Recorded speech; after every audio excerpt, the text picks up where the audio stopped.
Hello children, welcome back to your channel master ji. तो master जी में बेटा आज हर क्लास हम पढ़ते हैं अरुण कमल जी की कविता नए इलाके में। आपकी इसमें 9th क्लास में इनकी दो कविताएं हैं, एक नए इलाके में, एक खुशबू रचते हैं हाथ। तो हम पहले नए इलाके में पढ़ेंगे, खुशबू रचते हैं हाथ के लिए दूसरा वीडियो है, वो आप उससे देखिएगा। तो कविता स्टार्ट करने से पहले हम इनके बारे में थोड़ा जान रहे हैं। इनका जन्म हुआ था 1954 1954 में। अरुण कमल का जन्म बिहार के रोहतास जिले के नासरीगंज में 15 फरवरी 1954 को हुआ। ये इन दिनों पटना विश्वविद्यालय में प्राध्यापक हैं।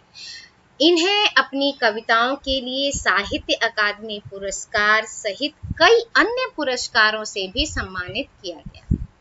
इन्होंने कविता लेखन के अलावा कई पुस्तकों और रचनाओं का अनुवाद भी किया है। अरुण कमल की प्रमुख कृतियां या रचनाएं हैं अपनी केवल धार, सबूत, नए इलाके में, पुतली में संसार, चारों कविता संग्रह हैं और तथा कविता और समय ये आलोचनात्मक कृति है। इनके अलावा अरुण कमल ने मायाकोव्स्की की आत्मकथा और जंगल बुक का हिंदी में और हिंदी के युवा कवियों की कविताओं का अंग्रेजी में अनुवाद किया, जो वॉइसेस नाम से प्रकाशित हुआ। अरुण कमल की कविताओं में नए बिंब, बोलचाल की भाषा, खड़ी बोली की अनेक लय छंदों का समावेश है। इनकी कविताएं जितनी आप बीती हैं उतनी ही जग बीती भी हैं। जितना उन्होंने अपने जीवन में देखा और वही जग में भी उतना ही होता है भी। इनकी कविताओं में जीवन के विविध क्षेत्रों का चित्रण है। इन विविधता के कारण इनकी भाषा में भी विविधता के दर्शन होते हैं। ये बड़ी कुशलता और सहजता से जीवन प्रसंगों को कविता में रूपांतरित कर देते हैं। इनकी कविता में वर्तमान शोषण मूलक व्यवस्था के खिलाफ आक्रोश, नफरत और उसे उलटकर एक नई मानवीय व्यवस्था का निर्माण करने की आकुलता सर्वत्र दिखाई देती है। प्रस्तुत पाठ की पहली कविता जो है वो है नए इलाके में, जिसे हम इस वीडियो में पढ़ेंगे।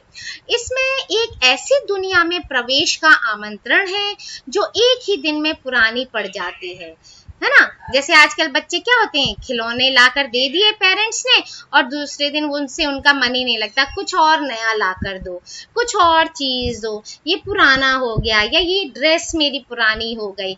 इसी तरह का जीवन हो गया आजकल का। तो यह इस बात का बोध कराती है कि जीवन में कुछ भी स्थायी नहीं होता, कुछ भी बिल्कुल वो नहीं होता, का हुआ सा नहीं होता है।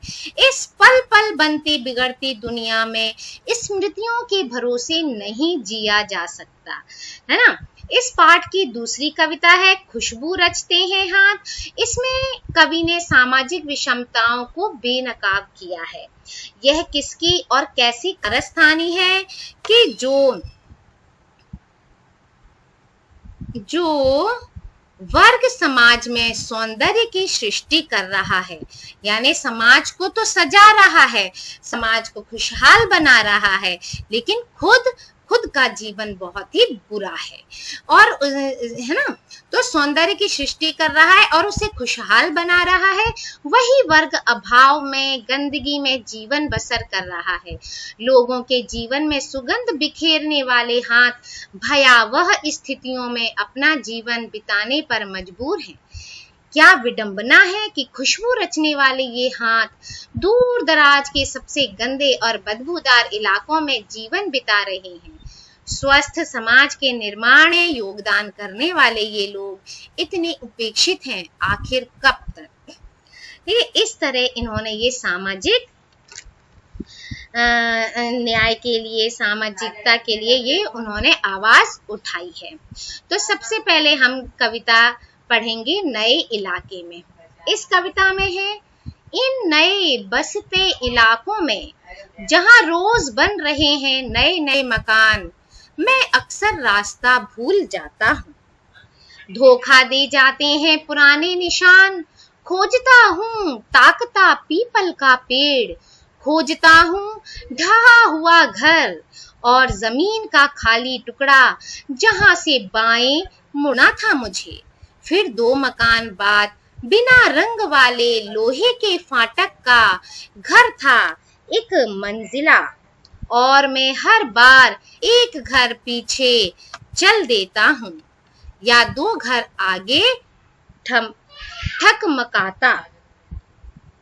इन पंक्तियों में कवि ने क्या बताया है कि जो ये काव्यांश है ये ऐसे नए इलाकों में हो रहे निर्माण की गति के साथ साथ उससे उत्पन्न जो परेशानियां हुई हैं, उससे उत्पन्न जो पहचान बदल गई है, उसका चित्रण बिल्कुल सही चित्रण किया गया है। आप भी देखते होंगे, आप लोगों में से कोई बहुत जैसे गांव वगैरह में रहते हैं और कोई 2-3 साल से आप गांव नहीं गए हैं और जाते हैं आप 3-4 साल बाद, तो क्या देखते हैं, जो आप देखते हैं, अरे मेरी नानी के घर के जब हम गली में जाते हैं तो वहां एक इतना बड़ा बरगद का पेड़ है या वो चबूतरा बना हुआ है, ये हमारी निशानी है। हमारे पेरेंट्स भी बताते हैं, है ना, कि देखो वहां इतनी बड़ी शॉप थी या शॉप है, उसके उस गली में से हम जाएंगे तो वहां नानी जी का घर आता है या दादी का घर आता है, या उनकी गली में किस चीज की पहचान है, या वहां कुआं हुआ करता है, या इस तरह के निशान। क्योंकि पुराने जमाने में लोग पेड़ जरूर लगाते थे, तो पेड़ ही ज्यादातर निशान के रूप में,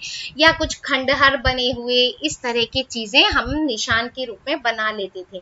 लेकिन जब आप जाते हैं तो अब देखते हैं क्या है कि क्या हो गया है, बिल्कुल सब कुछ चेंज हो गया है हर जगह। कहीं तो अच्छी तरक्की हो गई है तो और अच्छी बात है, जैसे सड़कें बन गई हैं, पहले कच्ची सड़कें हुआ करती थी, मिट्टी की सड़कें हुआ करती थी, या गाय भैंस बंधा करती थी, अब नहीं बंधती है, वहाँ प्लॉटिंग हो गई है, यहाँ प्लॉट बन गए हैं, या खेत खलिहान नहीं रहे, अब वहाँ शॉप बन गए हैं, मॉल बन गए हैं, कहीं हाईवे बन गया है। तो इस तरह से बहुत सारी चीजें क्या हो गई हैं, चेंज हो गई हैं, और हम वो जगह को नहीं पहचान पाते हैं, नहीं ढूंढ पाते हैं। ऐसा ही कुछ कवि भी अपने बारे में, इस बारे में बता रहे हैं कि किसी नई बस्ती में पहुंचते हैं तो क्या होता है उनके साथ कि वो रास्ता भूल जाते हैं। कारण क्या है कि वहां रोज नए नए मकान बन जाते हैं, वहां ऐसे खाली पड़ा था, कहीं कूड़ा पड़ा था, कहीं खंडहर था, कहीं टूटा हुआ गेट लगा हुआ था, कहीं लोहे का गेट ऐसे खंडर सा पड़ा हुआ था। तो ये सारी चीजें वो देखते हैं, लेकिन वो इन नए मकानों की भूल भुलैया में रास्ता भूल जाते हैं। इसलिए उनसे जो ये है उसने ठिकानों तक पहुंचने के लिए जो आने जाने के रास्ते में निशान बनाए थे, कैसे निशान, जो पुराने निशान बनाए थे कि पीपल का पेड़ है या ढहा हुआ घर, मतलब जैसे वो ढह जाते हैं, टूटे फाटे खंडहर टाइप के जो घर होते हैं, वो भी उसने बनाया था, है ना, कि वो उस रास्ते में वो पीपल के पेड़ के साथ बाद वो ढहा हुआ घर मिलेगा मुझे, और फिर खाली जमीन के टुकड़े मिलेंगे जहां से उसको कहाँ मुड़ना है, खाली टुकड़े से बाएं मुड़ना है ना। बाएं मुड़ने के बाद 2 मकान के बाद बिना रंग वाले लोहे का फाटक का घर मिलेगा, है ना। घर का निशान भी बनाया उसने याद किया कि इस तरह का घर भी मिलेगा, और वे सब के सब क्या हो गए, है ना, वो क्या हो गए हैं, ये सब के सब इस परिवर्तनशील, इस बदलते हुए संसार में उसे धोखा दे जाते हैं, और सब कुछ वहां पर बदल गया है। ऐसा अब कोई वहां पर नामो निशान तक नहीं है। उसे हर बार ऐसा लगता है जैसे वह एक घर आगे पहुंच गया है, हर बार नहीं, एक घर पीछे रुक जाता है या फिर 2 घर आगे पहुंच गया है। मतलब ठीक जिस घर को मैं जाना होता है उसे, वो घर उसको नहीं मिल पाता है, या उस घर में वो नहीं रुकता है, आगे पीछे हर बार उसके साथ ऐसा हो जाता है। क्यों? क्योंकि हर बार कुछ ना कुछ चेंजेस आते रहते हैं। इसी में आगे है, यहाँ रोज कुछ बन रहा है, रोज कुछ घट रहा है, यहाँ स्मृति का भरोसा नहीं। देखो क्या कह रहे हैं, यहाँ रोज कुछ बन रहा है ना, नित नया बन रहा है। वहां आज से आप 5-10 साल पहले की चीजें देखो, कुछ नहीं था, और अब देखो चारों तरफ के एक्सप्रेसवे बन गए हैं, हाईवेज बन गए हैं, मॉल इतने सारे बन गए हैं, है ना। तो यहाँ रोज कुछ बन रहा है, रोज कुछ घट रहा है, यहाँ स्मृति का भरोसा नहीं, इसीलिए अपनी याददाश्त का कोई भरोसा कवि नहीं कर रहा है। एक ही दिन में पुरानी पड़ जाती है दुनिया। आज हम देख रहे हैं कुछ है और कल वहां जाके कुछ और बदल जाता है। जैसे बसंत का गया पतझड़ को लौटा हूँ, जैसे बैसाख का गया भादों को लौटा हूँ। अब यही है उपाय कि हर दरवाजा खटखटाओ और पूछो क्या यही है वो घर। समय बहुत कम है तुम्हारे पास, आ चला पानी ढहा, आ रहा आकाश। शायद पुकार ले कोई पहचाना ऊपर से देखकर। देखो कितना अच्छा लिखा, बिल्कुल सही चीज, बिल्कुल चित्रण जो किया है ना, बिल्कुल सही किया है। अब वो क्या कह रहे हैं कि हमारी स्मृति का, याद का तो कोई भरोसा रह ही नहीं गया है। क्या रोज नई नई घटना घट जाती हैं, रोज नए नए मकान बन जाते हैं।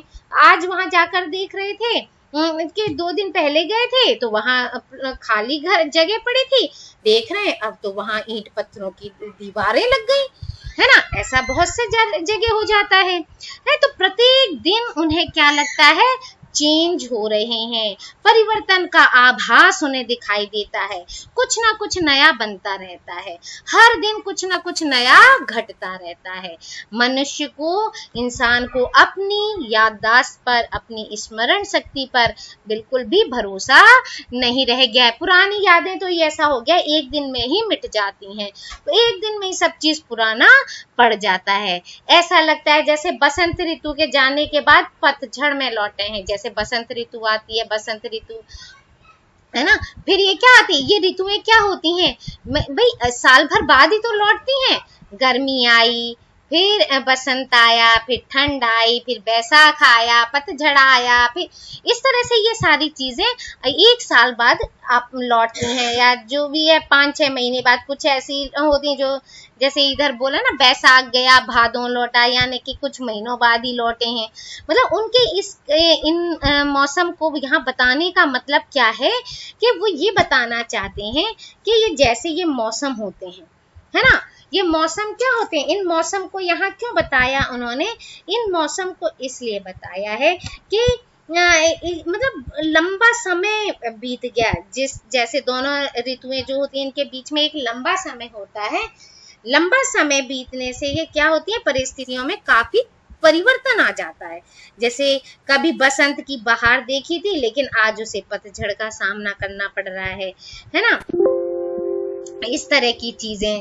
ठीक है, कवि को पुराने निशान ढूंढने पड़ते हैं, ढूंढता ही रह जाता है, क्योंकि समय के साथ, परिस्थितियों के साथ क्या होता है, इसमें चेंज आ जाते हैं। ठीक है, तो इसीलिए वो क्या कह रहे हैं कि उन्हें लग रहा है जैसे बसंत ऋतु के आने के बाद वो पतझड़ के मौसम में लौटे हैं, यानी कि बहुत साल बाद लौटे हैं, 1 साल बाद लौट कर आ रहे हैं। क्या ऐसा लगता है जैसे बैसाख के महीने में जाकर भादों में लौटा हूँ, यानी 5-6 महीने में वापस आया हूँ। क्या यही एक क्या उपाय शेष बचा है, क्या बता रहे हैं, कौन सा उपाय शेष बचा है कि प्रत्येक दरवाजे को खटखटाओ, कि पूछो भाई यही वो घर है जहां मैं आना है, मुझे आना है, मैं इसी घर को ढूंढ रहा हूँ क्या। फिर दूसरा घर खटखटाओ, क्या भाई यही घर है क्या वो, तीसरे घर को खटखटाओ, यही घर है क्या वो।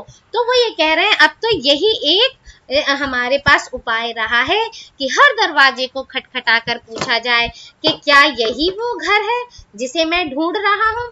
जीवन में समय बहुत कम है, ऐसा लगता है जैसे आकाश सिर पर गिरा चला आ रहा हो।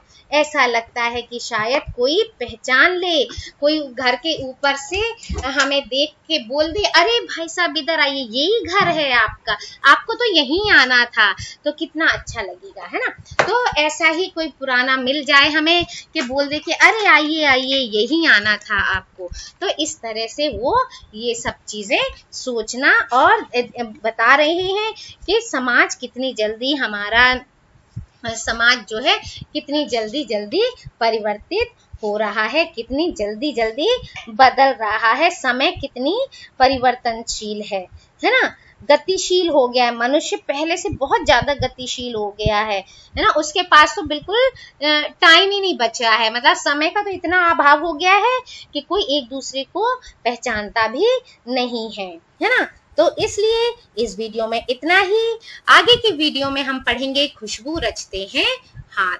सो thank you, like share and subscribe my channel master ji.